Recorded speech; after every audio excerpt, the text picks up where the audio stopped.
You can never be alone. And not just because there are billions of tiny microbes having tiny microbe sex on your eyelids right now. No, it's because of the interconnectivity plaguing our lives today. That isn't supposed to be a comforting thought either. You can never be alone, not the microbe sex thing. We're moving on from that. You can never be alone and you are never alone are two very different phrases in my mind. Like, they'll never find your body and they'll never stop finding your body.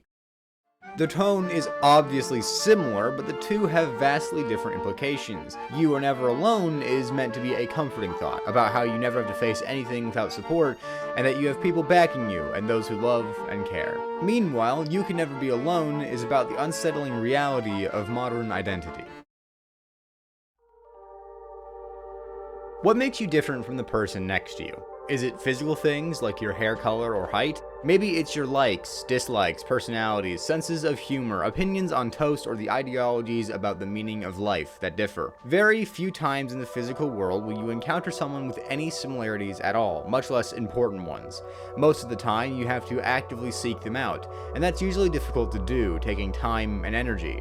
But with the internet, of course, everything changed. I consider the internet to be one of the most impactful inventions of all time, completely altering society and defining the ages to come. It is a culmination of human efforts and innovation, a product of about 60 years of ideas and ingenuity, a giant Rube Goldberg machine of endless possibilities. Nothing else has ever done as much for communication as the internet, and it relatively instantly opened up nearly every human to nearly every other human, because now there are about 5.5 billion active internet users, and the number is only growing. Now, instead of interacting with well under 50,000 people within your life, you are suddenly exposed to nearly every single person to ever exist, every ideology, every theory archived, every new interaction between almost every person alive today, all at your fingertips. Or rather, it's all being shoved in your face.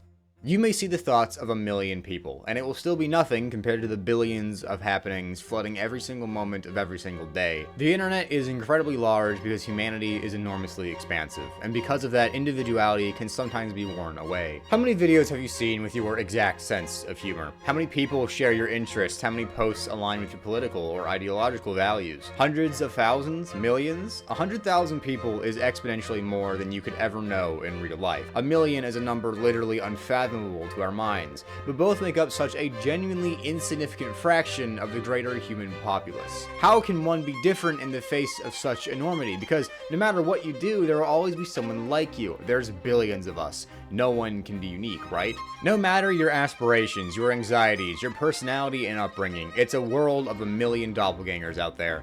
Someone always agrees with you, someone always hates your guts, someone is always there for you, someone is always making you feel insignificant. Humanity is not meant to interact with so many people, positively or negatively. The scale is simply astronomically out of our wheelhouse. It rips apart our society. Radicalization on any side of any debate is incredibly easy. If there's a million people who agree with you, you must be right? Obviously, the other side is objectively wrong. It closes our eyes and deafens our ears. It deepens our hatred for the others. For how can someone so unabashedly disagreeable even be human? As individuals, it makes us question our very selves. Are we in the wrong because all these people disagree with us? Are we correct because of the inverse reasoning? How can you be different? How can you be unique when there will always be people exactly like you? If they think the same thoughts, walk the same walk, talk the same talk, how are you not just another drone, another cog in the machine, wandering around spouting off the same old things that everyone else is? How can you express creativity when there's an oversaturation of the very thing? I cannot explain the infuriation of having an idea and struggling to convey it, then finding a YouTube video from 4 years ago beautifully outlining the very same topic 1,000 times better than you could ever dream! The situation is only made worse by the odd cultures surrounding uniqueness. We love putting people into boxes, but often enough we don't like being in them. There's a weird, innate feeling that you don't want to be a part of the popular things. A lot of people stop listening to musicians they like after they get popular or enter the mainstream. There's a feeling of coolness or importance in being distinct. In fact, there's such an aversion to being the same as everyone else that many go out of their way to seem different, from pick-me's to quirkiness. Entire cultures and stereotypes have been created off of people wanting to stand out. I would argue that part of being human is the want to be diverse, the desire to distinguish yourself from others. So if being human is being different, is being unique and innovative, is making your life an outstanding difference from those around you, how could you ever be human in the face of such overwhelming humanity? What makes you different from the millions of others next to you?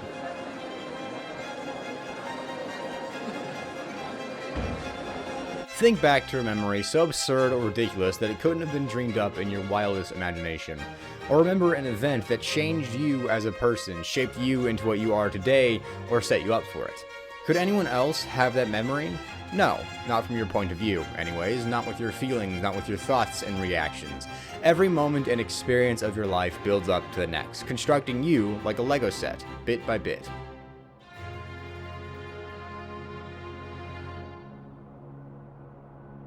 No one else has the exact memories as you, they don't perceive them the same, and they can't. You are a culmination of what came before, all of your life and the lives of those around you. Like dominoes, your experiences shape who you are, and you shape the world around you as a result, creating more experiences for more people, and vice versa. Think of identical twins, nearly the same genetically, who were raised together. You wouldn't call them the same person, right? Even if they share many memories, they have different sides of them. They have separate experiences of the same events. You have different experiences no matter what, even if you are impossibly alike one another. You may be similar to someone, but you'll never be the same, because humans are not cast like iron, they are grown like a tall tree stretching deep into the sky, weathering the wind and withstanding the storms. They may have some scars to show, but the tree wouldn't be here without them. Our experiences are what make us who we are. They are what make us human, and they are what make our lives worth living at all. Sure, you may not be the first or the objective best, but you offer a perspective that no other can, your own.